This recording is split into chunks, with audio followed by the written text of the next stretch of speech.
Namo Om Vishnu Padaya Krishna Prasthaya Bhutale Srimate Bhakti Vedanta Swami Iti Namane Namah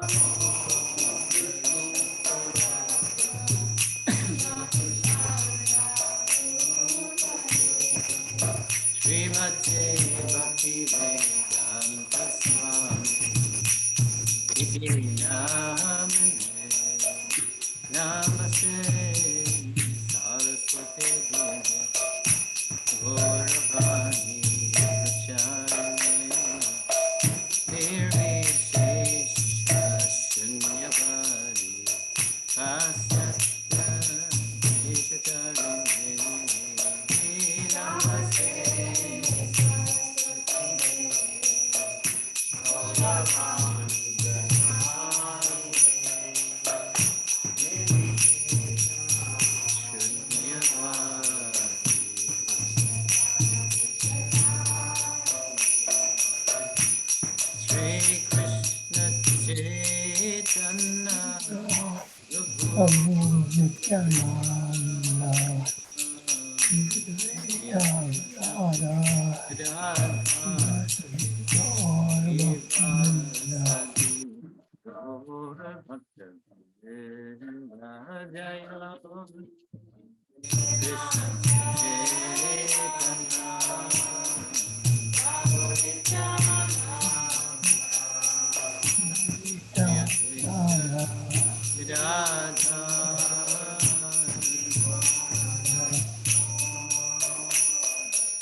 Jaya Sri Krishna Chaitanya Prabhu Nityananda Shri Advaita Gadadhar Shri Vasadi Gaur Bhaktivinoda Shri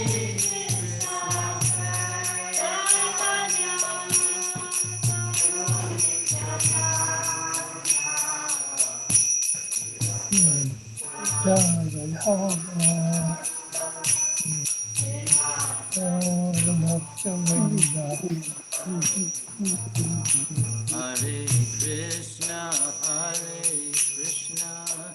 Krishna Krishna, Hare Hare Rama, Hare Rama, Rama Rama, Hare Hare Krishna, Krishna Krishna, Hare Hare Hare Rama, Rama Rama, Hare Hare Krishna, Krishna Krishna, Hare Hare Hare Rama, Rama Rama, Hare Hare Hare Krishna, Krishna Krishna, Hare Hare Hare Rama, Rama Rama, Hare Hare Krishna,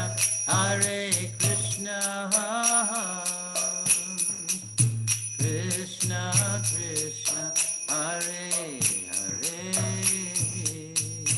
Hare Hare Rama, Rama Rama, Hare Hare Hare Krishna, Krishna Krishna Krishna, Hare Hare Hare Rama, Rama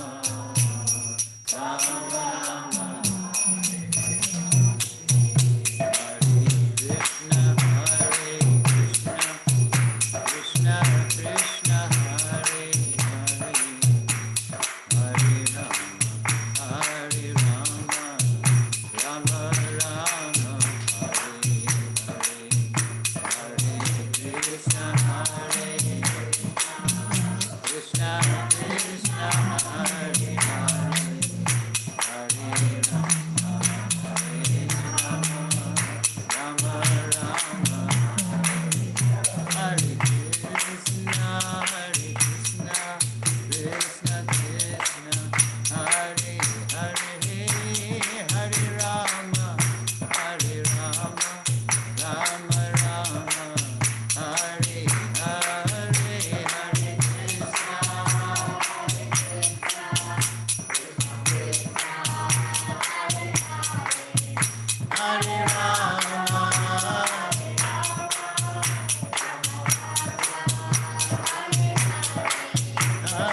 Krishna Hare Rama Hare Krishna, Krishna Krishna, Hare Hare, Hare Rama, Hare Rama, Rama Rama, Hare Hare, Hare Krishna.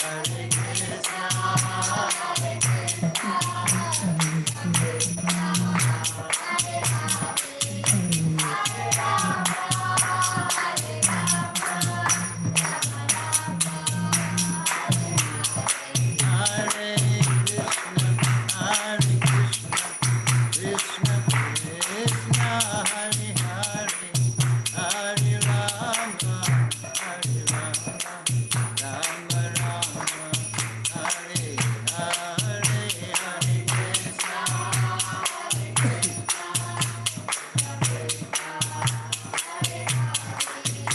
Hare Rama, Hare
Let's all say Nama Om Vishnu Padaya Krishna Prastaya Bhutale Srimate Bhaktivedanta Swaminiti Namane Namaste Saraswate Devi Gauravani Pracharine Nirvishesha Shunyavadi Paschatya Deshatarine Srila Prabhupada ki Jai.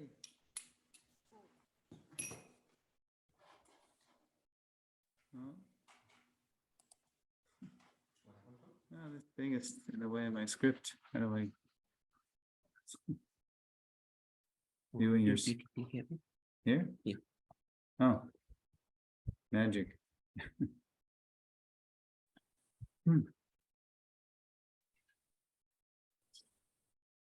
Okay, Hare Krishna, everybody. Welcome back to our Founder Acharya Essentials series. Hare Krishna, Prabhu. Hare Krishna. Hare Krishna. Where after tonight's lesson, we will have finished half of the lessons. So we're at the halfway point. Tonight's lesson is called ISKCON Branch. There's the tree in the slides. Who has not been to the tree? Have you been there, Mataji? Since day 5. Lower East Side, New York City. You ever been there? Okay. I lived in New York City and I did not go. Well, the next time you're in New York, if you're ever in New York again, I lived in- go to the Lower East Side, ask where Tompkins Square Park is. And that tree is still there. In fact, it's bigger because it's 50 years later. And you see right, you look up the tree above Prabhupada's and you see that branch coming out. Yeah, well, right in that branch, there's a little sign. It says Hare Krishna tree. Yeah. And then to this side, to our left of the tree, there's now a big fence and there's a big plaque that the former mayor Bloomberg put up. He said, it says on the plaque, this is the Hare Krishna tree where His Divine Grace A.C. Bhaktivedanta Swami Prabhupada started the Hare Krishna movement. They're very proud of the fact that New York City was the place where the Hare Krishnas got their start in America. And then the rest of the plaque talks about how this tree is one of the survivors. It's one of the trees. It's part of one of the biggest collections of Dutch elm trees in America. So that's what the kind of a tree it is. And this really, when you look at it, at this shot, this was taken by the New York Times, actually in October '66. When Prabhupada saw this picture, because the devotees brought that paper to him. And he said, this is the beginning of my outreach preaching. Because before he started going to Tompkins Square Park and Washington Square Park, they were just chanting in the storefront. And it was just, a few counterculture people and Swamiji. And then in the fall, after the long summer, then Swamiji said, so now we're going to the park. And they were terrified. They said, oh, what? We're going to go in public and do this? But it was a big hit. And especially on Sundays, so many people came to the park and then followed them back to the temple where they started what we call now the Sunday Love Feast. So yeah, it's all different now. In the back of the tree, it's all changed. That's St. Mark's Place, and it's all built up, and you don't see it like that now. But the tree, like a church building. yeah, right. So Prabhupada, that's kind of where he started his outreach ministry, right there beneath that tree. Okay, slide 2.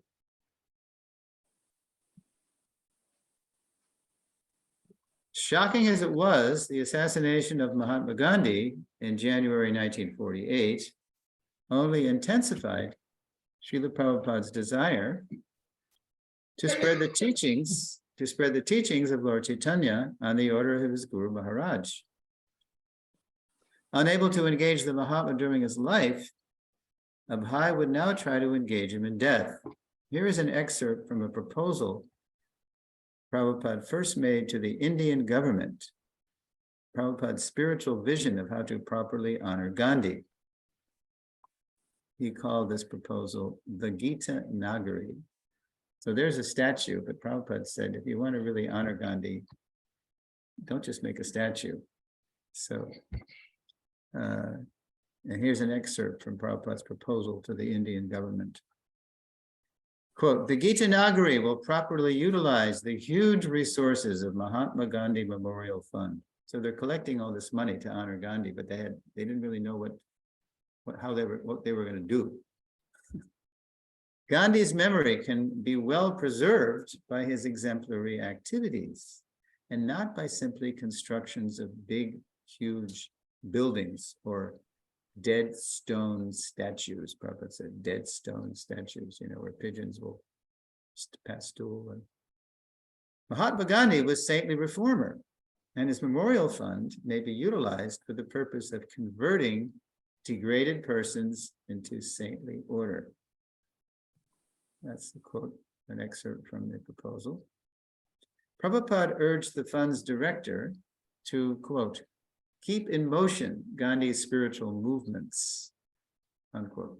Namely so then Prabhupada's going to identify elements of Gandhi's movement, his Swaraj movement.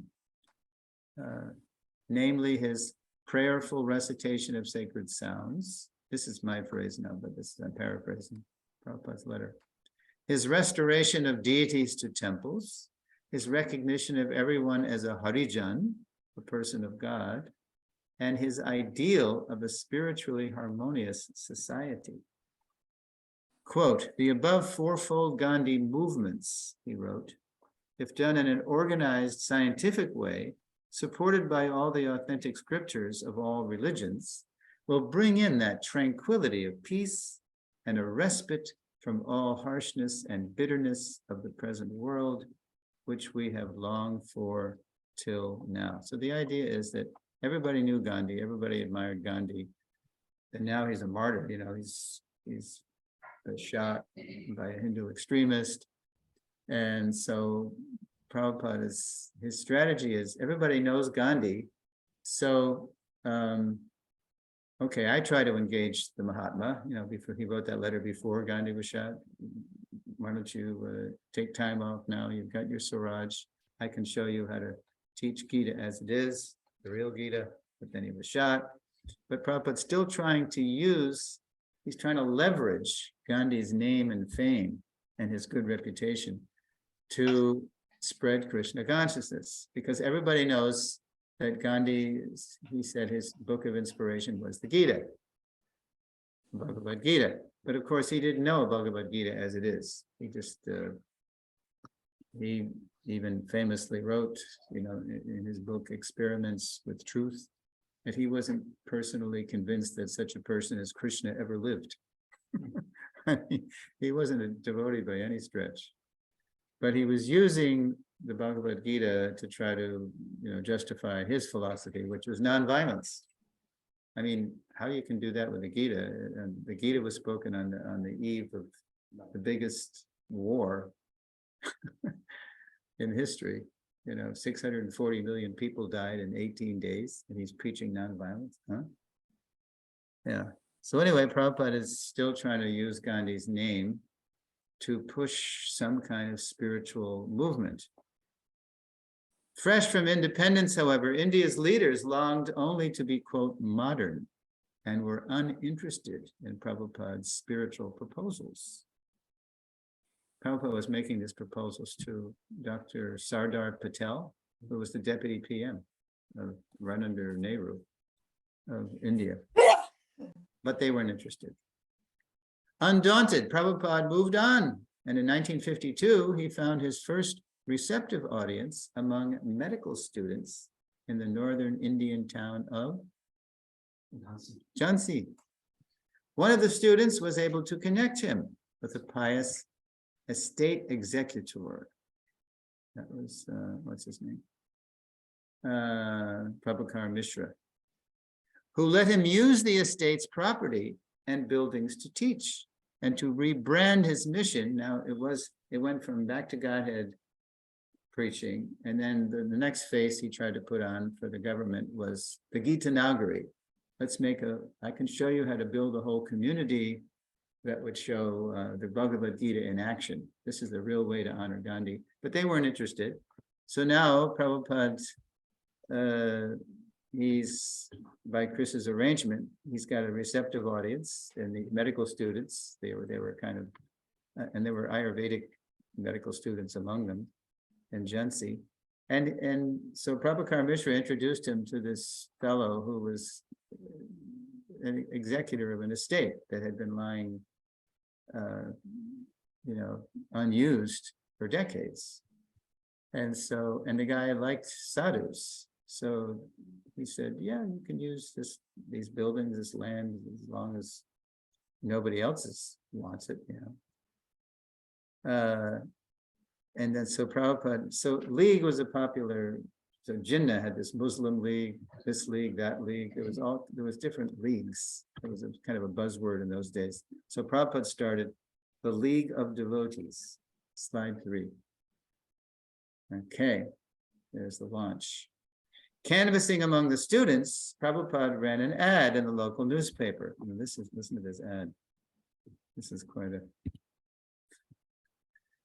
is how Prabhupada always went for the jugular. He never thought small. So he's got some students listening to him, but he wants somebody to get serious, because they were serious about their medical careers. They weren't serious about joining a spiritual movement, joining Prabhupada and changing the world, saving the world. So here's the ad. Quote, wanted. It was a want ad. Candidates from any nationality to qualify themselves as real Brahmins. In other words, don't just think by birth, think if you really want to develop those qualities.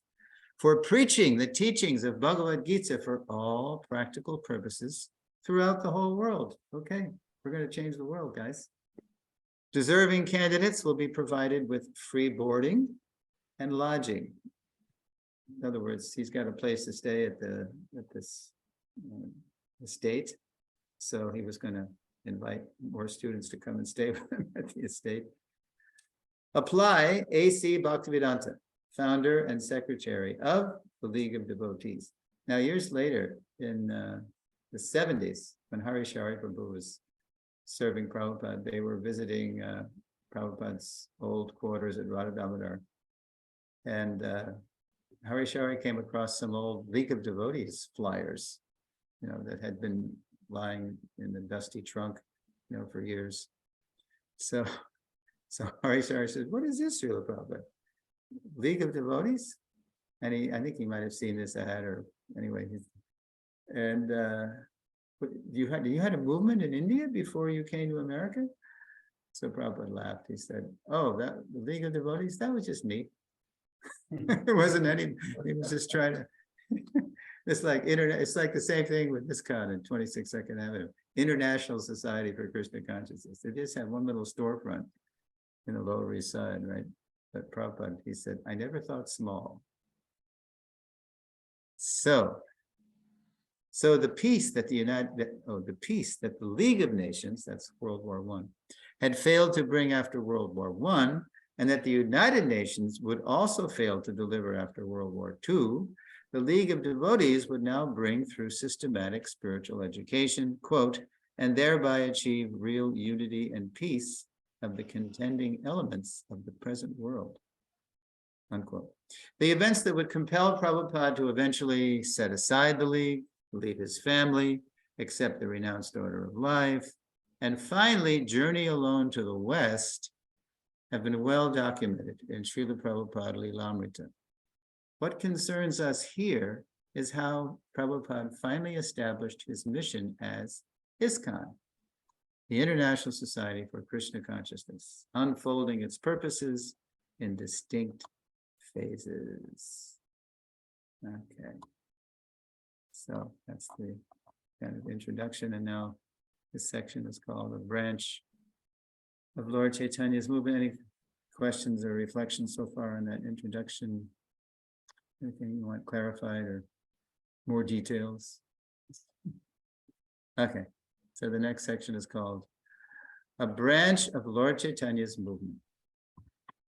In his commentary to the Sri Chaitanya Chaitamrita Adi Leela 12.73, Prabhupada identifies ISKCON at, no, not yet.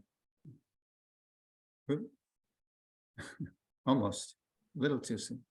ISKCON as a, quote, branch of the Bhakti Kalpa Turu, Lord Chaitanya's, quote, desire tree of devotional service. Go ahead, now you can do it.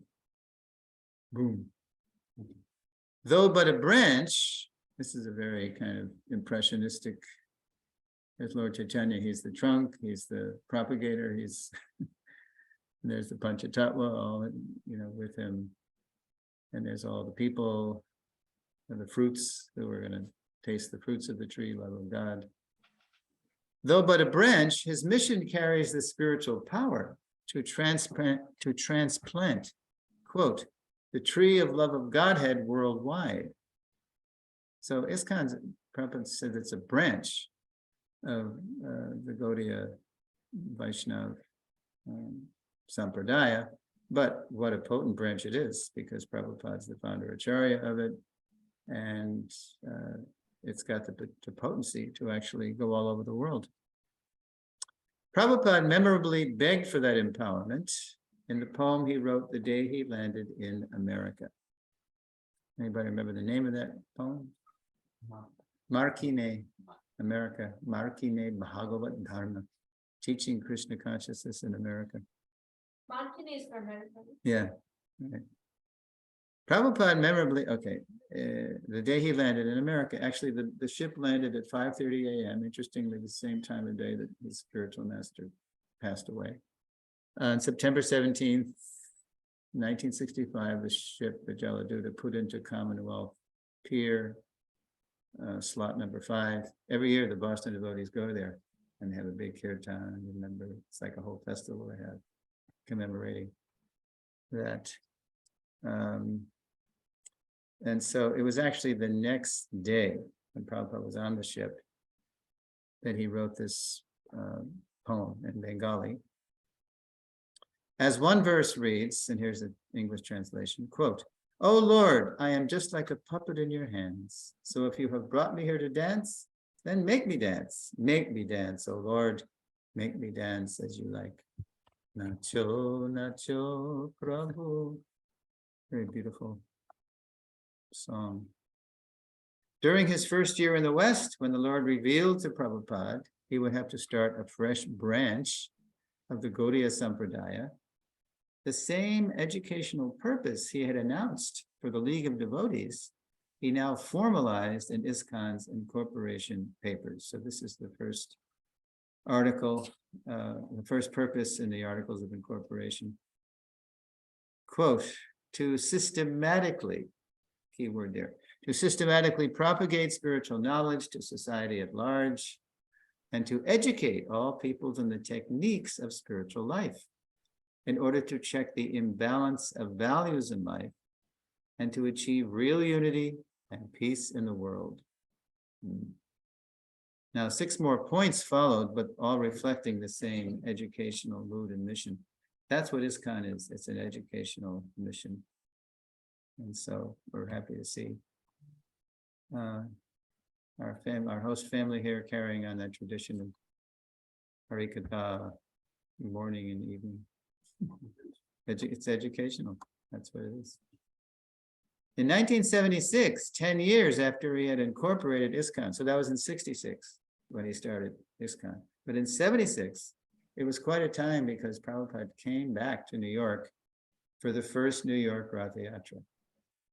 They didn't have the Ratha Yatra, although they had one in San Francisco. That's where it started in the West. And I was at one in Philadelphia in 72 and 75.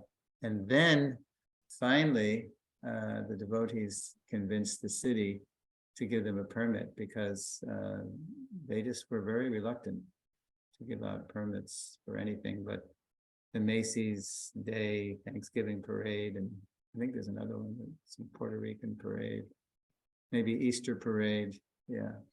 So yeah, the reasoning was if we give you a permit, we'll have to give every group, and but somehow they got the permit.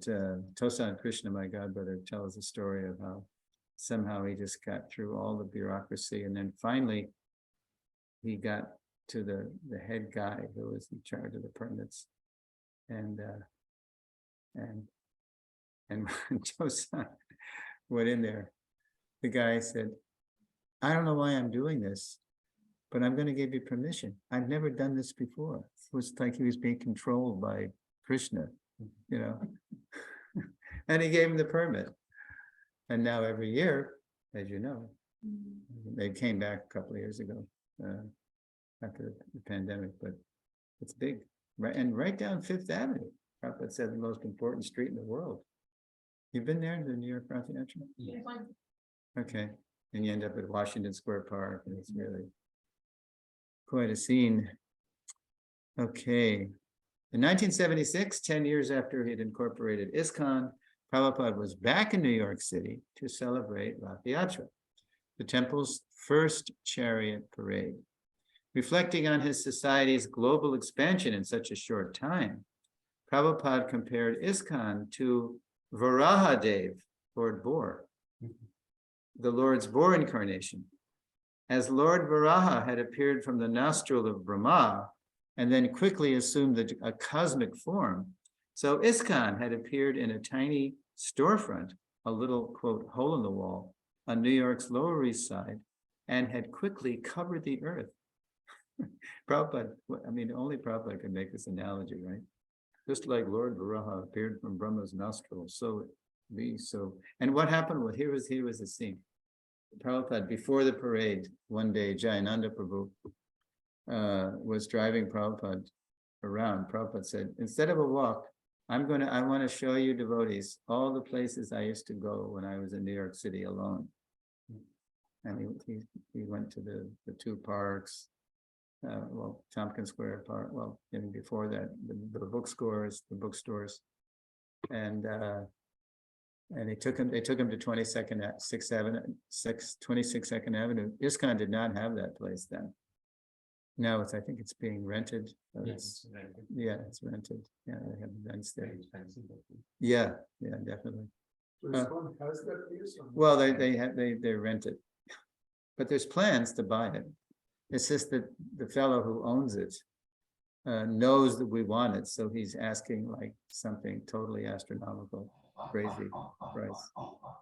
So anyway, so Prabhupada said, go here, and I'm going to show you 22nd Avenue, and it was pretty much in '76. It was pretty much still the way it had been 10 years before, with the mobile station right next to it, and this little, tawdry storefront, and so. And quickly covered the earth. It had done so because Prabhupada had been utterly and absolutely surrendered to Krishna's plan, whose movements, phases, he had been contemplating since the 1940s. So well, I'll just go on, but just like Gandhi had different aspects to his movement, so Prabhupada, drawing from Gandhi's aspects, he was presenting his movement. So the next part of this presentation is called Phase 1, Holy Names and Holy Book. So after the Indian government rejected, Prabhupada's plan, and then after the Jhansi experiment ran its course, then Prabhupada went back to publishing Back to Godhead. He was in Delhi and begging donations and personally overseeing the printing, and then going out to the tea stalls in Delhi and trying to interest people in Back to Godhead. Prabhupada said, I was crying alone in the wilderness. Nobody wanted this. They just wanted to copy the West. That's what Nehru wanted, and they wanted to become, first world country. And so Prabhupada, he just didn't have much success. But in 1956, this is the only year I know that he was able to publish 12 issues, one a month. Somehow he got, donations, and he was writing like anything. And in a 1956 Back to Godhead article highlighting the importance of absorption in sacred sound, Prabhupada wrote. So this is focusing on what I call holy names and holy books, because that was one aspect of Gandhi's movement that he famously at his prayer meetings, he would have kirtan. He would chant, probably Raghupati Raghava Raja Ram, because he was kind of a Ram Bhakta, and he was speaking something, Bhagavad Gita, although he didn't know it as it is. So holy names and holy books. This is an excerpt from the article. 12 issues in 56, one a month. Yeah, that was the most I think he ever did, before he handed off the magazine to us.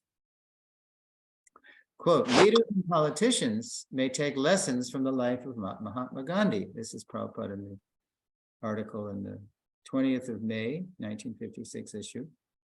In respect of his daily evening prayer meetings and regular recitation of Bhagavad Gita.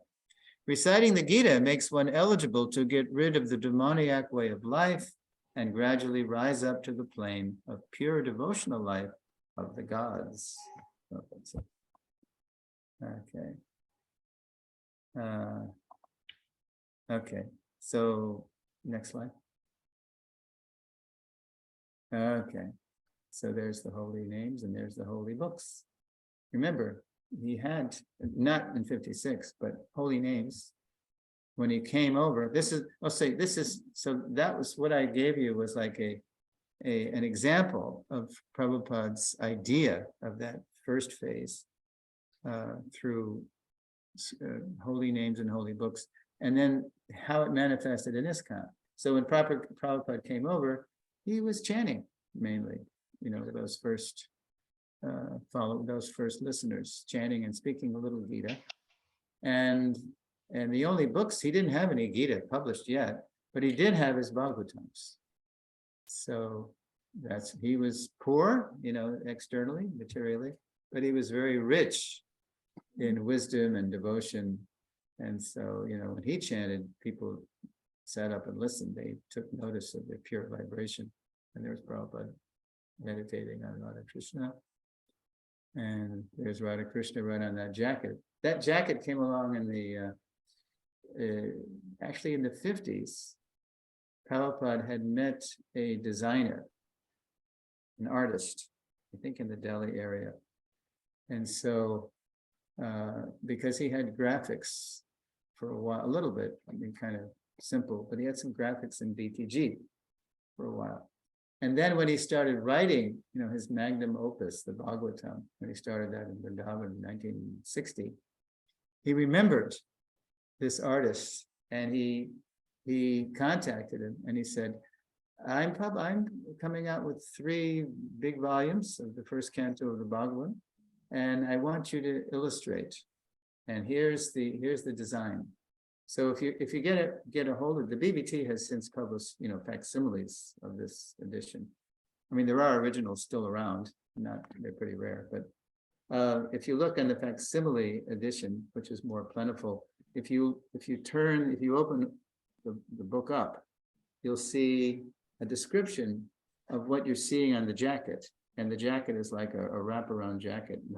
Here's the spiritual world, there's Goloka Vrindavan. And then in some corner of the spiritual world, as it's said in the Shastra, there's a cloud, and there's a need to create and provide some place for the people who don't want to be with Krishna to go. Then Krishna expands himself as Mahavishnu, lies down, the Mahatattva, and breathes out universes and like that. So it's this jacket, these jackets, they were just as fascinating to Prabhupada's first followers as the contents of the book, because, where anywhere would they find some description of the source of creation or how creation works, or a vision of God like this, who's always enjoying. So it was fascinating. It was all part of the wonder that was Swamiji and what he was bringing to the Western world. Okay, so, all right, that's slide 5, Holy Names and Holy Books. Launching ISKCON in 1966, Prabhupada was the, keep back. Yeah, oh, no, not yet. Launching ISKCON in 1966, Prabhupada was the exemplar of ecstatic devotion. He was the best example. Brows knit, eyes slid in concentration. You see there's the painting on the left. Eyes slid in concentration, brows knit. Swamiji led his first followers in chanting Hare Krishna for hours together, inside the storefront that first summer, then outside in nearby parks that fall. They would go to Tompkins Square or Washington Square Park. Those publicized outings were an historic marker in Prabhupada's public outreach, which he continued to expand globally through his followers. So just like when I joined in 1970, we would go to the Boston Commons, the park. We go to the Cambridge Commons. So we were following Prabhupada's example. Back at the storefront, he would hold Bhagavad Gita classes every Monday, Wednesday, and Friday evening at 7 p.m. Since Prabhupada had not finished translating his Bhagavad Gita as it is, he used the version of a famous impersonalist whose commentary Prabhupada exposed as misleading speculation. That was Dr. Sarvapalli Radhakrishnan. Prabhupada said his translation of the verses translations are 90% accurate, but his purports are all rubbish. So they didn't have his own Gita yet, so they would use, Prabhupada would lead them. He would tell the Sanskrit, and then somebody would read the translation from Radhakrishnan, and then Prabhupada would just ignore his comments and just give Bhaktivedanta purports. Not until late 1968 would his As It Is edition appear, especially for his followers. Till that time, Prabhupada himself was the main focus, the holy names and holy books issuing from one very holy man. And why, can anybody give a Gita reference to why Prabhupada calls it as it is? Why does he call it as it is? There are no personal interpretations. Yes, what's Prabhupada's qualification to give it as it is. Follow the succession. Right, and that's exact, 4 point. yeah. Yes. 4.2 and 4.3, Krishna says, this very ancient science of the relationship with the Supreme, he's saying to Arjuna, is today told by me to you, because, why? You are my, And the soul surrender. you're my devotee and friend, and therefore you can understand the transcendental mystery of this science. So in order to understand and transmit the Gita as is, we have to become Krishna's devotee and friend. And these professional scholars, politicians, whoever, if they're not devotees and friends of Krishna, they're not qualified to enter into the, as Krishna said, the mystery of my understanding. Okay. To impress upon his followers their responsibility to continue spreading Krishna's teachings after he was gone, Prabhupada had them start an American edition of Back to Godhead. Go ahead. All right. So this isn't the first issue. It's November 60, what, 6? What does that say? Right on the left. 69. 69. 69. No, it's not 69. That's Oh, the first one. Oh, sorry. It's February 1st. Yeah, February 16. 67. Yeah. So that's typical early Back to Godhead. You know, there wasn't much graphics, or there's no money. But then just a couple of years later, look, this is 60. What is it? October 69. Sorry. And the devotees, by then, they're, they got it together and they're developing full color magazine. I guess this was a Gessner stencil. Well, the first, I'm going to say it here. Rolling off old mimeograph machines at first. Do you know what this technology, mimeograph? Did you have that in India? Yeah. Yeah. It's a hand crank thing. Yeah, it's really crude by today's standards. So Prabhupada wrote introduction to Bhagavad Gita in the very beginning. Well, he was writing, he wrote that before he published. He wrote decades. He was writing in, I think, 39, 40. That was what his godbrother saw and gave him Bhaktivedanta. Yeah. And then, but he already wrote one Bhagavad Gita before coming to the West. No, actually, he had a manuscript. When he came to America, he had a lot of it finished in a manuscript form, but it was stolen. Yeah. It was stolen. His typewriter was stolen too. And Prabhupada suspected the janitor in the building that he was staying in, but he couldn't prove it. So he just started again. He just. But that Bhagavad Gita that his wife sold to. No, that was Bhagavatam. That was how. Yeah, in the 50s. That's something else. Yeah. Yeah. So, rolling off old mimeograph machines at first. By the end of the decade, that means the 60s, 69 there you see, BTG had become a colorful magazine whose copies ISKCON devotees would offer people gathered round their street chanting parties.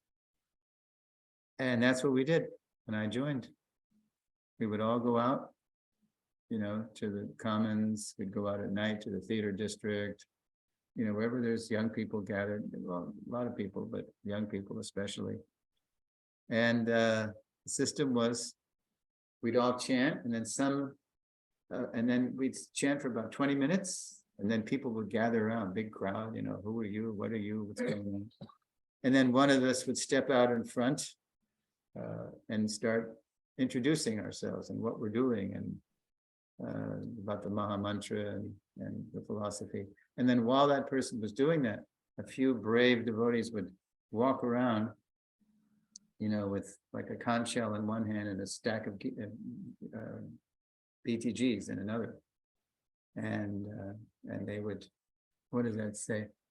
Yeah, 50 cents. So we would just get whatever we could. That was our only income. We'd go out every day with magazines, and we would just offer Back to Godhead to people, and they would throw whatever they could, coins in the conch. And then we'd come back and then count the collection, and then we'd go out. And it was, I don't know how the devotees paid the rent. like that, but like Giriraj, when I joined, he was there as a brahmachari, and he was the Sankirtan leader. Why? Because he was the biggest collector. He was the boldest. He would go out with a stack of PTGs, and then he'd have a conch, right? And then he'd come back, and sometimes he'd have distributed 30 magazines, and he had $30 in his conch shell. We thought that was like astronomical, right? How do you do it, Prabhu? I don't know. It's Prabhupada's mercy. I just, he was always humble like that. And then halfway through that summer of 70, he was called to India because Prabhupada was creating what he called a World Sankirtan Party. So he was calling some of his best people to India.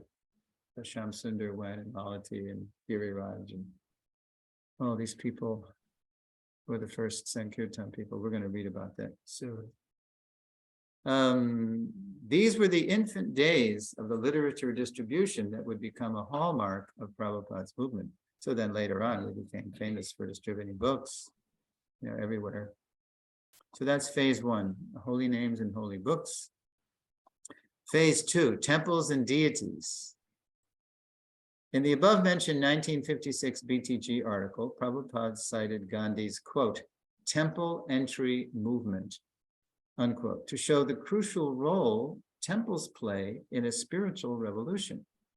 Though Gandhi was known as a, quote, politician among saints, that's what they would say about him in India. Either he's a saint among politicians or a politician among saints, they couldn't quite figure out where he was coming from.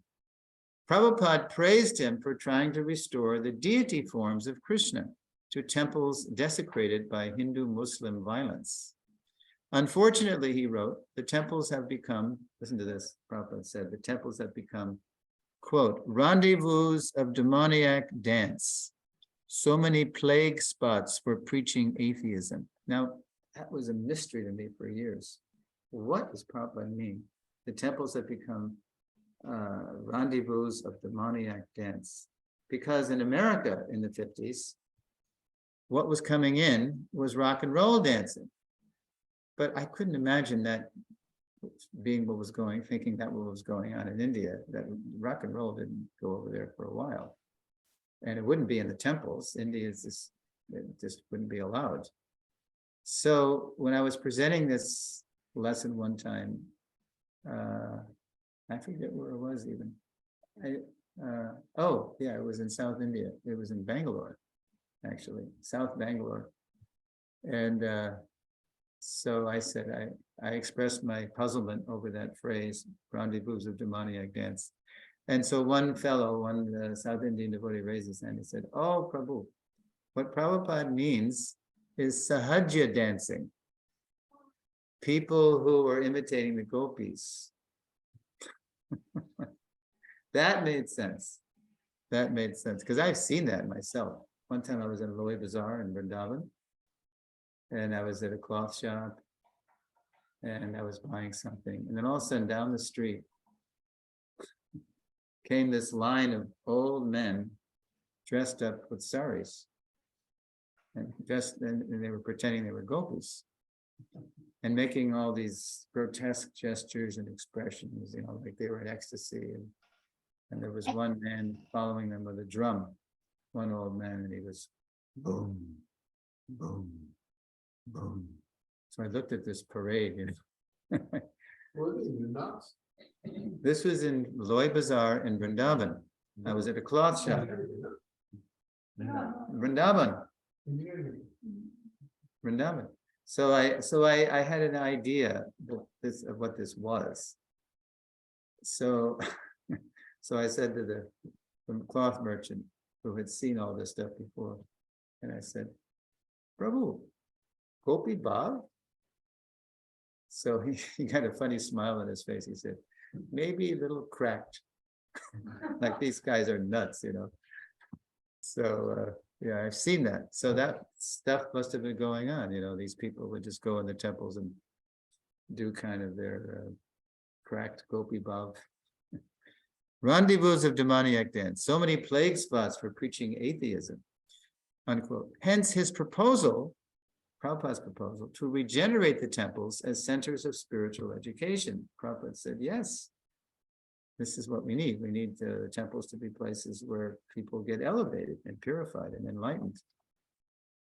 During ISKCON's launch a decade later, as Prabhupada's raw recruits became practiced to chant Hare Krishna and hear Bhagavad Gita, worshipable images often appeared, first as devotional paintings in low-rent storefronts, then as imported sacred statues, who came to bless former churches. So the first centers were these storefronts, as we mentioned yesterday, right? 26 2nd Avenue, 518 Frederick Street, because that was cheap rent, because there was no money in ISKCON in those days, very little few people and resources. Now, the next phase of the centers was when more devotees came and they brought their whatever funds they had and resources, expertise, whatever. Then in Los Angeles, the month I joined, actually, or the month before I joined in Los Angeles, I didn't know this, I didn't know about the temple there, was when the devotees had been in on a street in a house called La Cienega Boulevard, and then they moved from La Cienega to 3764 Watsika Avenue, where they are today. And the place had been a Methodist church. I mean, you've seen it recently. They've kind of redone the thing, like a little, Locks and whatnot. yeah, but it used to be just a church with columns, you know, kind of classic Greek columns. So that was the next phase. In the early 70s, the devotees started buying churches that were abandoned because people weren't, they were leaving the church. And okay, so slide. Okay, yeah. Well, you want to get that out of the way for the people. Get my, yeah, there you go. Okay. Now, surprisingly, at first it was just these, remember that you saw that painting yesterday that people, that Jadharani did, that was in the storefront of the Panchatattva? Yeah. So that was typical. That was that some artistic people would make paintings under Prabhupada's direction, and then that became the first worshipable image. But it happened different in San Francisco. Surprisingly, quote, homemade forms appeared right away in the first San Francisco temple. Maybe you know the story. Shamsundar and Malati. A storefront in the heart of America's counterculture. Prabhupada asked a skilled devotee to carve deities modeled after figurines spotted in an import store. You know, that's kind of famous story. Melanie Spearstra, or Melanie, what was her? Yeah, I'm just trying to think of a maiden name. Nigel or something. Nagel, Melanie Nagel. They weren't even married yet, you know, Prabhupada. So they might have been married by this time. Anyway, so one fine day, Melanie was at an import store, Cost Plus Imports in San Francisco. And she spotted, and there was 3 bins, and she spotted these little tiny figurines. And so she brought one back to Swamiji.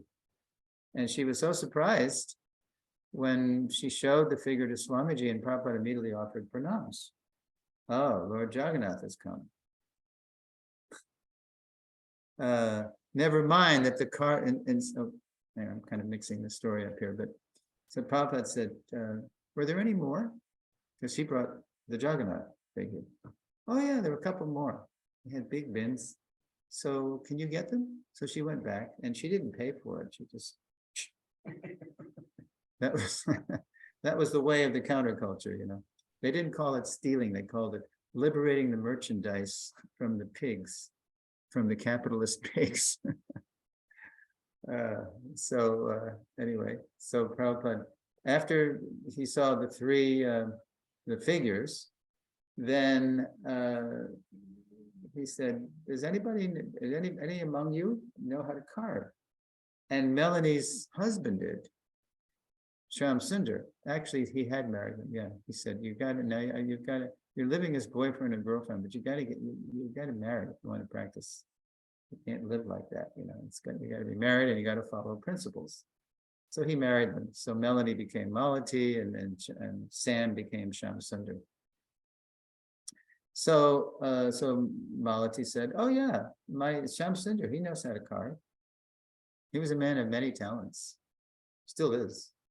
You know, he wrote the Rhino series recently, right? Great writer, great woodworker. So he was carving. Never mind that the carver's wife had pilfered them, stolen, or that the carver himself wasn't yet following the principles of Krishna consciousness. You know, that funny story that Shamsundar tells where he's carving one day and the Swamiji walks in and he sees Shamsundar's cigarettes sitting on top of Lord Jagannath's head. You know. So Prabhupada, you know, he was expert, you know. So he said, Prabhupada, he just took his cane and he knocked the pack of cigarettes off Lord Jagannath's head into the corner. So I got the message. At least while I was carving Lord Jagannath, I shouldn't be smoking. But he was very tolerant like that. And then, and sure enough, you know, he gave it up. And Prabhupada gave him the hint of how to give up cigarettes. I never knew this until recently, when I read Rhino 2 or whatever it was. You know how Prabhupada told him how to give up cigarettes. Did you ever hear this? The gulab, Huh? the gulab jamun. No, it was, you give up you smoke one less cigarette a day. So it won't be drastic. It won't be like cold turkey. You won't just you have to give it up and miss it and probably not be able to maintain it. Just give up smoke one less a day, and then pretty soon, and then plus he's chanting Hare Krishna, you get a higher taste chanting. And that way your body won't go into withdrawal from nicotine. You know, you won't be craving cigarettes. And Shamsundar said it worked. It worked. I smoked one less a day, and then along with the positive taste of chanting, I was able to give up smoking. They both initiation, then It wasn't right. It was before then. Yeah, because first of all, they were coming to him. Maybe you've seen pictures of them all. They all, you know, when Prabhupada took his first flight from New York to San Francisco in January '67, before his stroke and heart attack. That was the first flight Prabhupada ever had taken.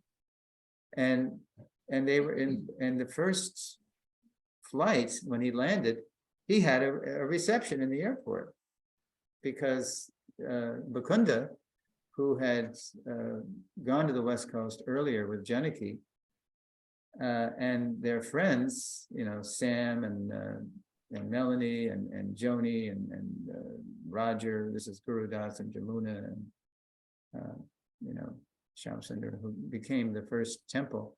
They were all waiting for Prabhupada in the airport because Mukunda had so inspired them.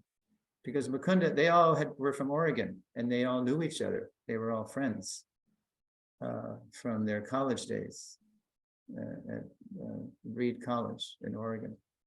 So when Prabhupada landed, you can see the movies. There they are. There's, you know, Sam and Melanie, and then and they got their dog. They had a dog, Ralph, their dog. You know, he was part of the party too, greeting. And the only person that the press knew, and also Mukunda was always press savvy, media savvy. He invited the San Francisco Herald Examiner and the San Francisco Chronicle to come and cover this. And so the only person that the news people knew was Allen Ginsberg. He was there too. Mukunda tipped him off. Hey, come and, you know, because Ginsberg knew him from New York. So you come too. So so the press, when they saw Ginsberg, they said, wow, this must be some big event. Here's, you know, Allen Ginsberg, a counterculture poet laureate, so to speak, who, yeah, he probably arrived in the 17th. They had just had a bee-in, you know, the human bee-in. They had these big counterculture events. The human being. So they asked Ginsberg, you know, who is this? Who is this Swami? And Ginsberg said, oh, he's the real deal. He's authentic. He's a real authentic sadhu from India. Of course, he's very conservative. So why did Ginsberg say he was conservative? Any guesses? Yeah, because of the 4 rules. So when they read the article to Prabhupada the next day, and then they read that Ginsburg, he heard that Ginsburg said, of course, the Swami is very conservative. Prabhupada said, conservative? I'm 90% liberal. I mean, if he was conservative, he never would have come to the West, right? He never would have sat down. Look, he's sitting down amongst the hippies here in Golden Gate Park. Look at, he finally installed those carved deities. There's the temple at 518 Frederick Street. And there's Prabhupada. Prabhupada, he came to the park one day, and there were his disciples with Lord Jagannath. And so Prabhupada didn't say anything. He just chanted. He sort of rolled with it, as they say. And then later on, he had to tell them, no, you don't bring the deities out to the park. Lord Jagannath does that once a year. It's called Ratha Yatra. So they had a Ratha Yatra. But Prabhupada just sort of tolerated, because they didn't know. They were just ignorant. And so they kept him. There's the altar. They put him high up there on the altar. So inclusive Prabhupada was inviting everyone to appreciate the deity in his unusual form as Jagannath, the Lord of the universe. But yeah, Lord Jagannath is very unusual. Just even the first, the whole story of Lord Jagannath, when Indragumya Maharaj, he barges in on Vishwakarma, right, to see his progress in carving the deities. And he thinks he's come too early because he sees these forms. But no, that's the way the Lord appeared actually in ecstasy in Dwarka, when he was hearing about his own pastimes as a child. He was hearing, I think it was Rohini, telling about to the queens, and they were all, and Krishna was hearing, he was overhearing too, and just hearing about, remembering those pastimes sent him and Subhadra and Balaram eventually into ecstasy, and their forms changed. And where else but in psychedelic San Francisco would people so easily accept his invitation and bow down before Jagannath's large festive eyes? Prabhupada was thus able to slip deities past the iconoclasts and give them to Westerners. So this was like blasphemy, according to Islam and Judaism and Christianity. Deities are like idols, a graven image, something that somebody makes up and worships as God. If you know the story of Moses and Mount Sinai and the golden calf and all this.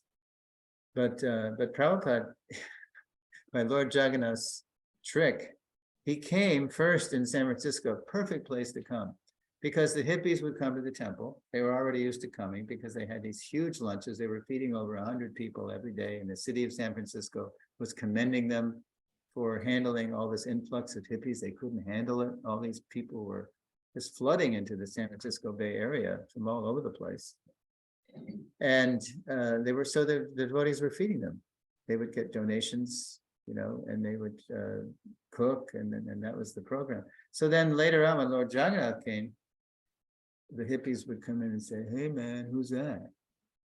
"Oh, that's Lord Jagannath, the Supreme Personality of Godhead." And then they saw the devotees bowing down, so they'd say, "Far out, man." And then they'd bow down too. They just went along with it because everything was so far out about the devotees, the Hare Krishna mantra and their food and the Swami, everything was so high for them. And they're, okay, this is where everything comes from, man. This is God. Yeah, why not? So they were, I guess, fed up of Christianity. That's what that was part of it. Part of it. They were searching. As I said yesterday, it was journey to the east. We were looking for something higher, beyond what the churchianity of the West. Okay. So Lord Jagannath very cleverly snuck in the Western world through the portal of the Haight-Ashbury in San Francisco in the spring of '67. Okay, so that was what was it they call it? Deities, temples and deities. The third phase of the movement, initiation and congregation.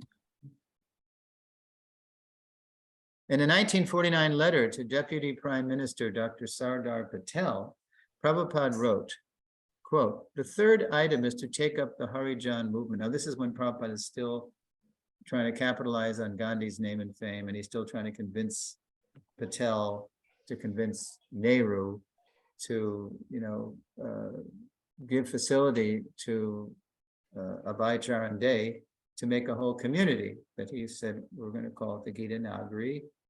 And he's giving the different items, the different elements of this community. The third item is to take up the Harijan movement. This movement is, in the real sense, a spiritual initiation movement. And this should be organized in such a manner that people all over the world may take interest in it, unquote. The quote, Harijan movement was Gandhi's attempt to allow everyone into the temples, not just the higher castes, by declaring everyone Harijan, quote, a person of God. That's true, Prabhupada noted, but in order for everyone to become fit to associate with the Lord, the Harijans must be initiated into a restorative path. So you can't, it's okay, it's all well and good to say everybody's a child of God, but to really, to become fit to associate with the Lord and come close to him, you have to get purified, you have to enter into a purification process. So slide 8. Okay, so initiation and congregation. There you go. As crude metal, this is right out of the Nectar of Devotion now.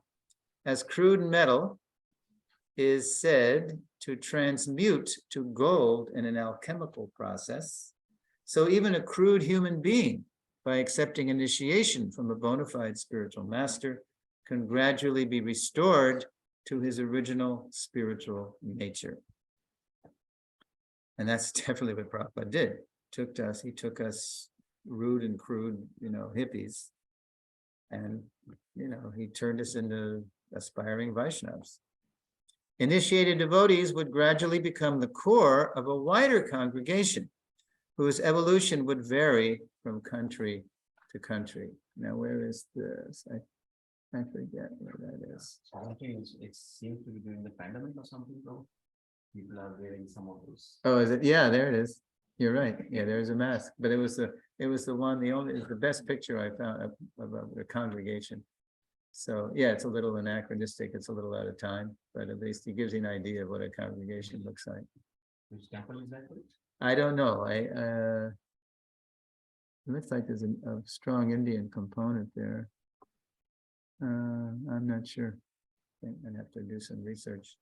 Now, the more I present this, the more somebody will pop up and say, "Oh, I know that place," so I have to wait to find out.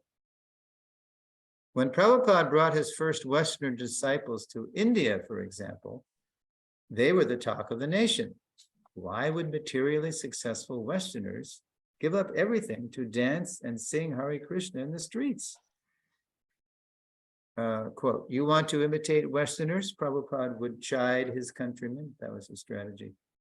"Then imitate these Westerners. They are fed up with so-called modern civilization," unquote.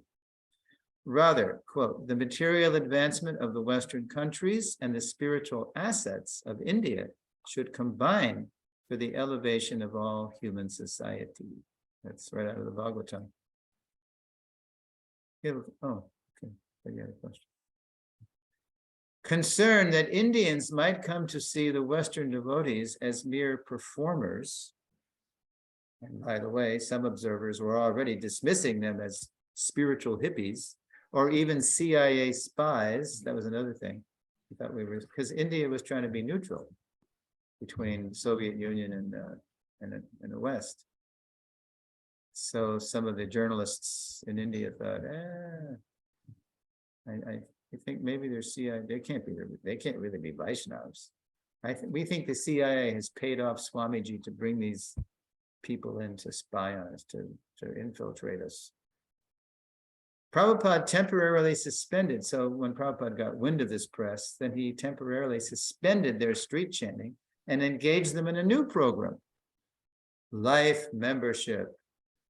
So this is unheard of in the West, but because there was no supportive culture in the West. We were strange, we were alien. But in India, people sort of recognized what we were doing. There was some spiritual culture there that was compatible with what we were doing. Life membership. For supporting ISKCON, well-established members, as I said yesterday, highly placed people in government and business, Prabhupada would bring his devotees to and show them how to convince them that this is their duty, and it's also an opportunity to get in on the ground floor of a growth organization, ISKCON. For supporting ISKCON, well-established members would receive whatever publications and accommodations the society could offer them. Yeah, it was for 1,111 rupees. Then they were entitled to a lifetime subscription of BTG. And if they ever went traveling in ISKCON, they could stay wherever they wanted 3 days. for 3 days in temples. Yeah, prasadam for 3 days. The catch was that in most temples, they didn't have facilities yet, in the beginning, but more and more they did, as they saw that there were more people coming. They'd better accommodate these people. Such respectable people would become ISKCON's first congregational members, as well as invaluable allies in the struggle to establish Prabhupada's movement in India. In the West, where people in general often regard Krishna consciousness as, quote, foreign, the congregation has taken more time to develop. Initially living and trained inside temples, Prabhupada's first Western followers have since spread out into the community, working and raising families to become congregational members themselves. So now it's like the congregational movement. Before it was just us spiritual commune people in these urban centers. And if anybody left the commune, you thought, oh no, you're going into Maya, Prabhu. Don't leave the temple. And because it's kind of like when you plant a tree, you got to build a fence around it to protect it, and mulch it properly. And so that's how it was in those days in the movement in the West. We were so ignorant and so new. We needed to live together in these little urban communes just to get protected. But the more we kind of grew up in Krishna consciousness, then it became, everybody moved out, they got married, they got jobs. The Indian diaspora and the rise of yoga culture worldwide have also helped turn ISKCON into a congregational movement. So Indians are everywhere in the world now. They go, they're very good in, I think in America, I think the Indian community is the most successful of any immigrant community. America is a country of immigrants. Immigrants continue to settle America. But, the Indians that have come have been very, careful about how they spend their money, and they come with qualifications. They don't just come as, destitute people, but they've come educated a lot. So they become very successful. The Indian diaspora and the rise of yoga culture, that's another factor. Yoga is so popular worldwide, have also helped turn ISKCON into a congregational movement. To move the Hare Krishna movement from the margin to the mainstream, Prabhupada identified a fourth phase his followers still need to embrace and develop. Huh? Yes, exactly. Phase 4, a natural spiritual life. Yeah, keep it there on the slide. Pretty soon you're gonna keep it there. Phase 4, a natural spiritual life. So in the same letter to Dr. Patel, Prabhupada wrote, quote, the fourth item is to organize the much discussed caste system as a solution of the natural division of human beings all over the world. Prabhupada didn't shy away from using that phrase, caste system, which has since been discredited because of the corruption of Varnashram into a, caste by birth, right? National. Well, we're getting to that. So Prabhupada says, the fourth item is to organize the much discussed caste system as a solution of the natural division of human beings all over the world. nationalistic division of human races is artificial. No, Prabhupada's saying to divide people simply as Russians and Indians and Americans and French, and this is artificial. What really identifies people is, okay, artificial, but scientific division of the caste system by quality and work. That's how people are really different, by their qualities and their activities. And that's Bhagavad Gita. That's basically what Krishna's teaching in the Gita. As envisaged in the Bhagavad Gita is natural, Prabhupada said. Okay, so go to slide 9. Okay, so there's classic Vedic Varnashram, you know, back in the day, former times. There's the priests and teachers, you know, in the upper left. There's the Kshatriyas, you know, their swords and bows and arrows, and there's the Vaishya with his animals, and there's the workers assisting. So that's Varnashram culture. Then, and now, if you go to Gita Nagari, anybody, you've been to Gita Nagari? Okay. So they have this, they call it Gita Nagari Eco Farm and Sanctuary. It's kind of putting a new face on the rural community, because everybody's eco, right? Even if you're a corporate, even if you're a multinational corporation, you're very eager to convince people that you're greening the planet, even if you're not, you know, with some policy or whatever. So to show the world a better way to live based on the Gita's teachings is the final phase of Prabhupada's mission.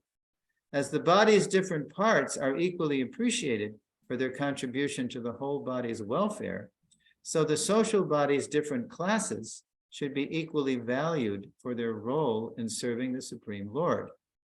High or low, head to toe, deep inside, we're all God's servants. So externally, we're all acting in different varnas, say, different occupations. But inside, we're all spirit souls. That's where the equality is, spiritually. Materially, we're all different, but we're all the same spiritually inside. And Prabhupada wrote in this was not part of the letter to Dr. Patel, but he wrote in his Gita Nagari essay, it's called The Conception of the Gita Nagari, second part of the essay. He wrote around 1948, quote, when the Gita Nagari will attempt to harmonize such sweet relation between man and God, man and the world and God, at such an auspicious time only, the United Nations' effort to establish peace in the world will be successful, or the dream of a caste-less society of spiritual equality all over the world will be realized in practice. That's from his essay in 48. And then I end with this. Because living the way Krishna lives amid his land and cows, this is how Krishna lives at home. This is the source of everything, is a cowherd. Amid his land and cows looks and feels very different from the way most of us live in the modern world. And because the first 3 phases of Prabhupada's mission, which was holy names and holy books, temples and deities, initiation and congregation, those phases are perhaps more easily adaptable to modernity, you know, to modern city living. We have been slow to approach phase 4. I mean, when America started, it started off 97% agrarian because there were no cities practically. Just a couple of places, but everybody was growing their own food. There was no Safeway or A&P or what do you shop? Kroger. There was no Kroger. If you wanted to eat, you had to grow your own food. And if you wanted milk, you had to have your own cow. So when America started, it was 97% agrarian. Now, what percent of America is agrarian, growing food for everybody else? You know? Less than 2%.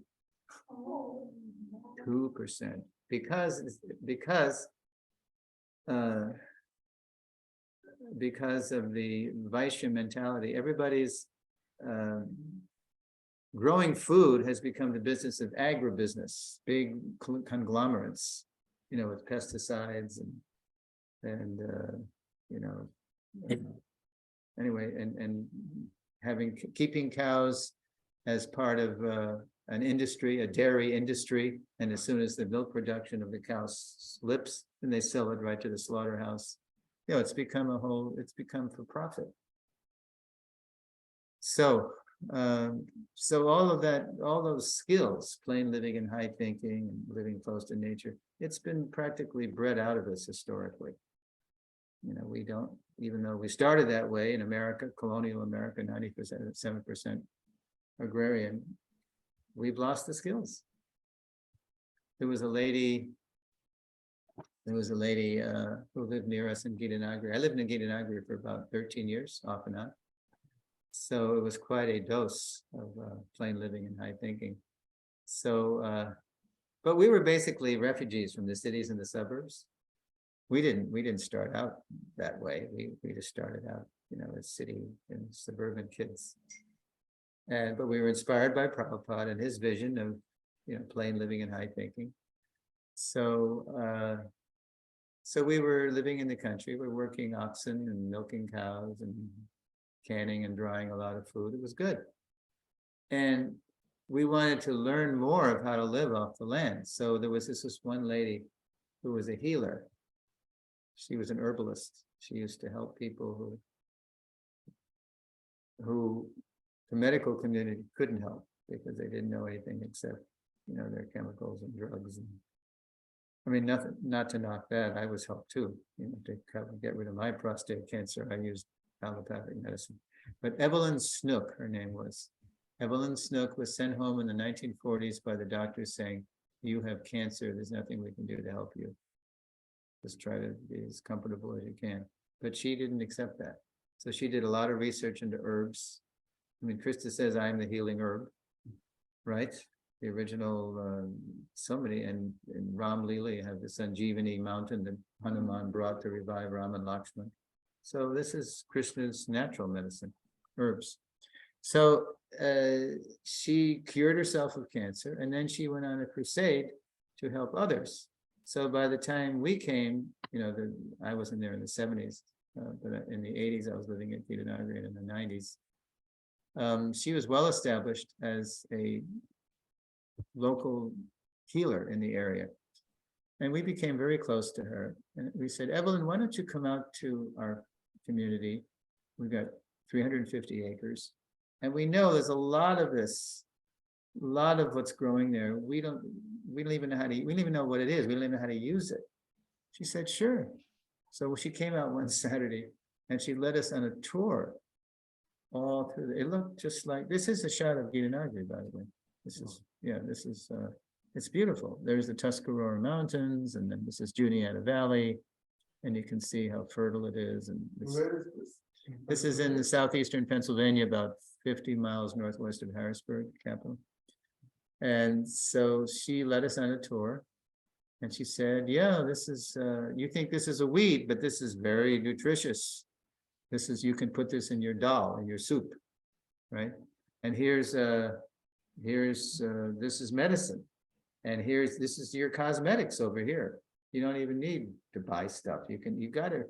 And after the tour, she said, "You people, you're living in paradise, but you don't know it. You don't know. You gotta use this stuff." So yeah, that's the pity of it. It's so. Let's see. Here we are. Okay. So because living the way Krishna lives amid his land and cows looks and feels very different from the way most of us live in the modern world, and because the first three phases of Prabhupada's mission are perhaps more easily adaptable to modernity, we have been slow to approach phase 4, whose Sanskrit name is Varnashram. Phase 4, Varnashram community living. When you think of Varnashram, think of the village where you have all the Varnas, people working in all their different occupations, and they all complement each other. They all work to make a village. Yet it is the timeless and natural spiritual life we in our modern world have been seeking and desperately need to recover. As the world continues to get crazier and crazier and more unsustainable, they're having another eco conference, right? What do they call it? COP something. They're over in Belgium, wherever they are. And everybody's making pledges of how, yeah, we're going to reduce our carbon emissions so we don't ruin the planet. But because their whole mode is this place belongs to us, they can't help themselves but ruin the place because their mode is passion and ignorance.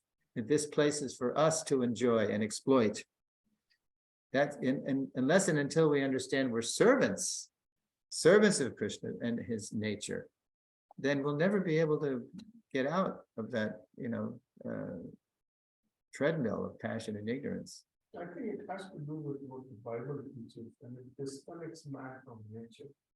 Well, that's another thing. That's another issue. That's the way modern people have taken, for Genesis, for example, the man has dominion over everything that creepeth and swimmeth and flieth in the air. Right from the get-go, there's a justification, there's a rationalization of how we can do what we want with nature. And they misread their own text. And some of the biggest polluters and exploiters are people who are, big Bible thumpers. So yeah, there's a total disconnect between spirituality and living in harmony with God's nature instead of trying to enjoy and control it. But we'll get to that in Q&A. We're just about done here. With a better understanding of the conception and unfolding of our founder Acharya's mission, in lesson 6, that's tomorrow night, we'll look closer at this final phase, the Varnashram phase. I call it his Varnashram challenge, and why it has so challenged us. Okay, so just one caveat before you ask questions. Don't ask about Varnashram. Don't ask about plain living and high thinking, because that's the next lesson. We stopped the lesson at the threshold, at the doorstep of the phase 4. And we're going to talk about the Varnashram challenge next time. So everybody wants immediately to jump into that, but the lesson really wasn't about that. It was about these other phases that Prabhupada used from Gandhi to launch ISKCON and unfold ISKCON in phases. Yeah. Okay, anybody on the chat? Question or comment? Okay, anybody even there? Yes? Okay, good. Prabhu, I had a quick question. Sorry, this is Ritu. Prabhu, Hare Krishna. Okay, Ritu Mataji, we hear you, so speak up. Prabhu, what was the name of the lady you said? What was her full name? Who you said was able to, cure herself by The herbalist, yeah. Yeah, she had a very classic Pennsylvania Mennonite kind of name. I think she was a Mennonite. Evelyn Snook, Snook. Okay, thank you, Prabhu. Thank you so much. Sure. Is she still living or? I doubt it. That was, let's see, when did she give us that tour? That was in the early 80s, and now it's 40 years later, and she was in her 60s by then. She was. And she became a devotee then? Well, she did a lot of service. No, she wasn't, she was older, kind of set in her ways, but she was very friendly. She liked us because of the way we were trying to live naturally. So, okay, any questions about the phases, his ISKCON branch, how Prabhupada unfolded that branch in phases? So, one thing. So do you feel like any phase is more important than the other one in order for propagating? Well, that's a good question. Is any phase more important than the other? They all start with what? How did Prabhupada start? Yeah, hearing. It all starts with hearing. Hearing Shastra, hearing the holy name, because what we're hearing really determines how we behave or how we're interested, what we're interested in. Like, like one time a godbrother of mine said, Prabhupada, how do you become a pure devotee?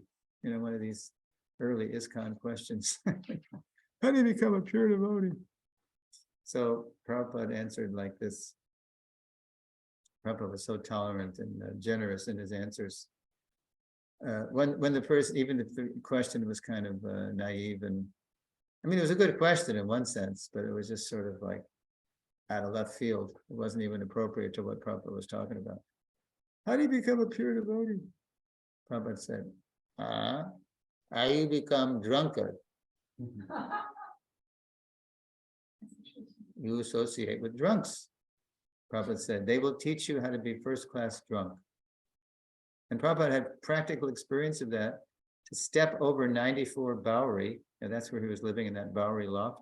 He had to step over the drunks who were right in the doorway, right, with their bottle of, whatever it was.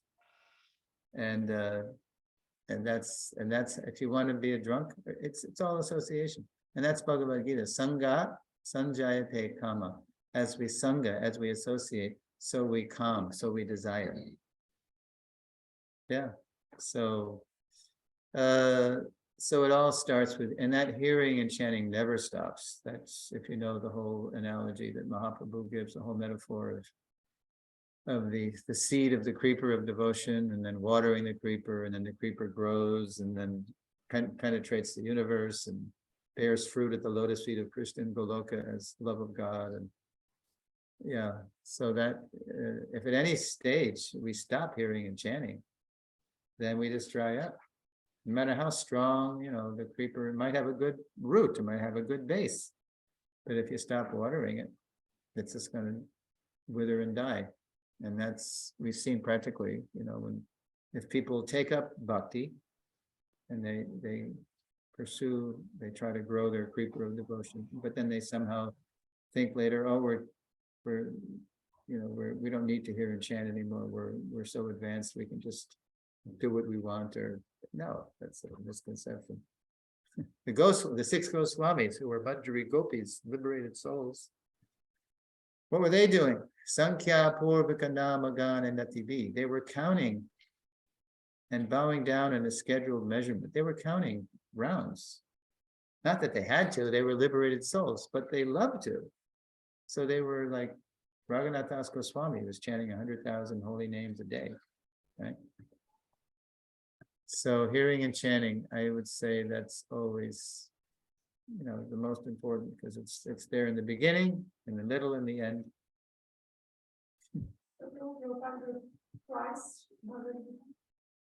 So he wrote Gita twice, you're saying, because of the stolen manuscript? I don't know how far along he'd gotten when that manuscript was stolen, but he didn't let it deter him. He just started right over, all over again. And then when he started over again, he had help. He had help. By the time those helpers came, those first listeners came to 26 Second Avenue, Hayagriva, Howard, he said, is there anything I can do for you? And he was an English teacher, English TA, right? Teaching assistant at Ohio State. So Swamiji said, can you type? And so Hayagriva said, oh, yes. So he said, I'm a writer, I'm a teacher. So then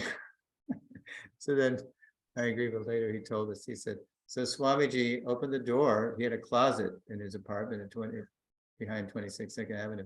And there was stacks of manuscripts, bundled with like Indian cloth style. And then he just handed a stack to Hayagriva. And he said, can you retype this? Can you retype it? And then, just put it in proper English, because he knew this is Indian English. And so Hayagriva did it. And that was his first engagement, retyping. And then he became one of the first editors of Prabhupada's books. 1968, that is the edition that Prabhupada. Yeah, Prabhupada did finish the manuscript in 68. And then it's a miracle how that got published. Have you heard that story? Because, okay, he had a manuscript, and then who's going to want to publish it, right?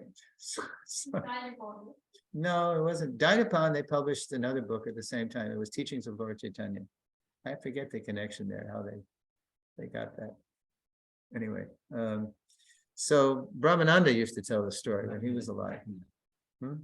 Yeah, Macmillan published it, but Macmillan is like a world-class publisher. Why would Macmillan Company take a chance on a manuscript, you know, where there's a lot of Sanskrit and some unknown Swami, you know, why would they? Because they're in the business of publishing, so they want to make a profit, right? So I'll end with this story. It's a really beautiful story. So I'll just boil it down that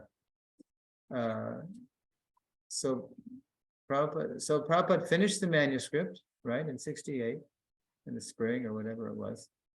And he said, so I want you to go around to the publishers in New York, because they all had headquarters in New York. So New York was the head, unless you had an address in New York, you were nobody. You know, if you were one of the heavy hitters, if you're one of the big famous publishers. So he went all around and nobody was interested. Right? Nobody, no thanks, you know, it won't sell. Religious books, we don't want to hear, yeah, this Sanskrit, what are they? So then one day, a letter arrived from somebody from Macmillan Company. And so it was, I guess the guy was using Macmillan's, he was a worker in Macmillan, and he was using the Macmillan envelope. So, and it was asking about Bhagavad Gita. Do you have a Bhagavad Gita? Because I think he was coming to the storefront, something like, there was some connection. So Prabhupada said, oh, this is Krishna's arrangement. So you, Brahmananda, I want you to go down to the Macmillan, you know, on Madison Avenue or Park Avenue, Fifth, one of these big avenues. And I want you to go in a suit and tie, dress up like them, with the manuscript. So he did. He went to the and then but he couldn't find the name of he couldn't find the person who would sign the letters. And he signed his name to the letter. And then he finally found out that this guy worked in the mailroom. He was just a lowly mailroom clerk.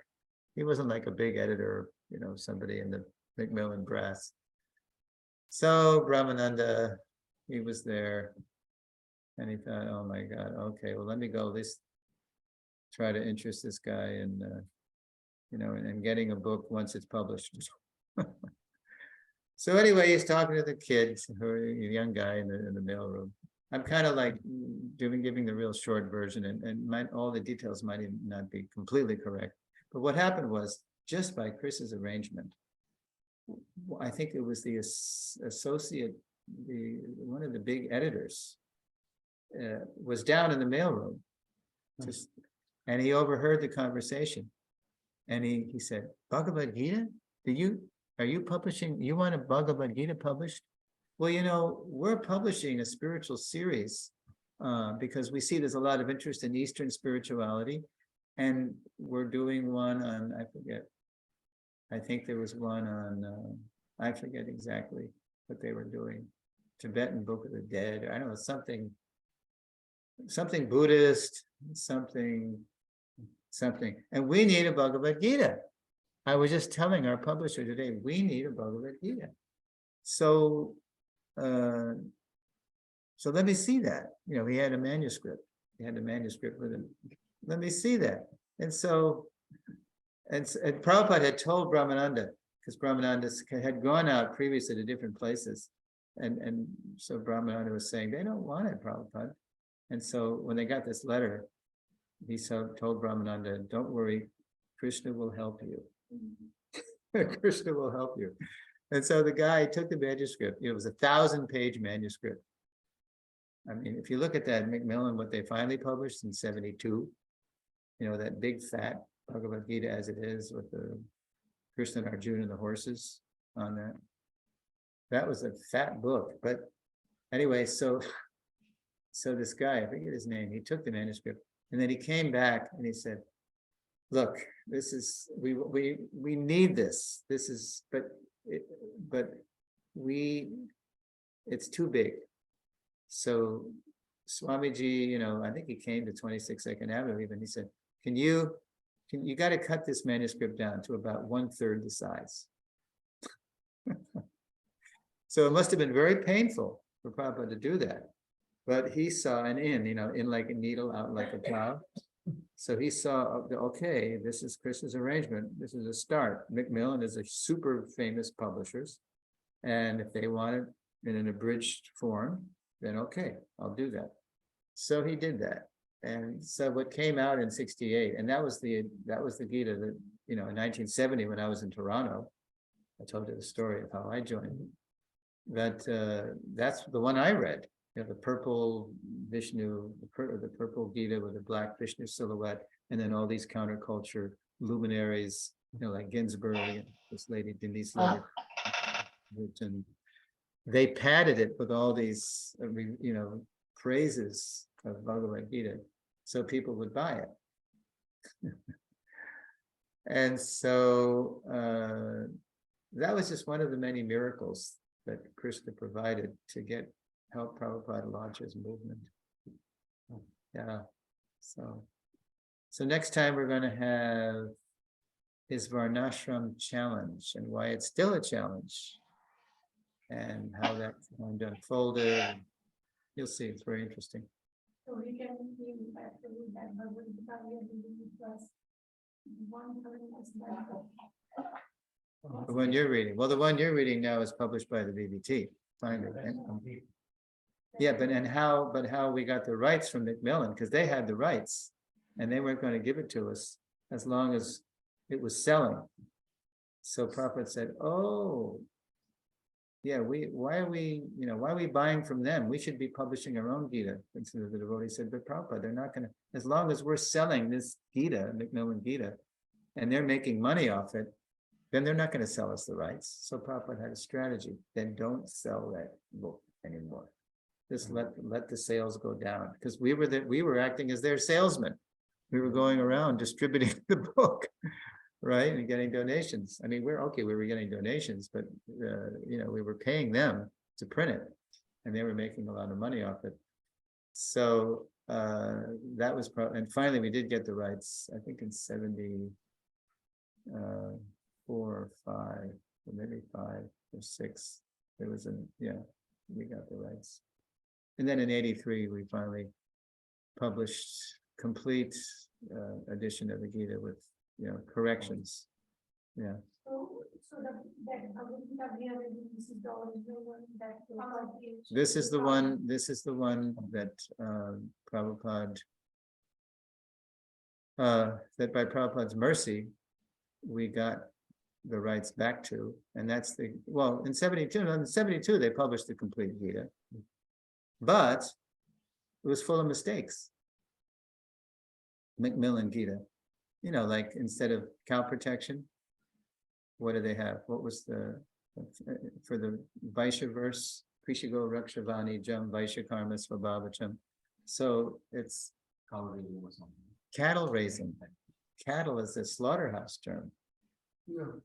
Yeah, so they had so many things like that. They had. So they were the ones who made. Well, actually, it was Hayagriva was the editor, but he didn't think people could relate to cow protection, so he just put cattle racing in there. And Prabhupada said, no, this is wrong. Come on. So finally, when we got the rights, but we couldn't change it because they had the rights. So finally, when we got the rights back, then we made all these corrections. I mean, so many purports to the wrong verses, things that were left out from the manuscript that Hayagriva just blew it. You know, he just, you know, it wasn't like it was a whole team of editors going through it like in a professional publishing house. It was just Hayagriva, you know, only one set of eyes on it, and he was having his problems, personal problems, so he missed stuff. Yeah, as faithful as he was to Prabhupada, he couldn't do it all himself. So, okay, yeah. Okay, we better end. Thank you for listening, Prabhus. Tune in tomorrow for his Varnashram challenge. Srila Prabhupada ki jai. Jai. Thank you, Hare Prabhu. Krishna. Jai. Hare Krishna, Prabhuji. Fine. Hare Krishna, Prabhu. Hare Krishna.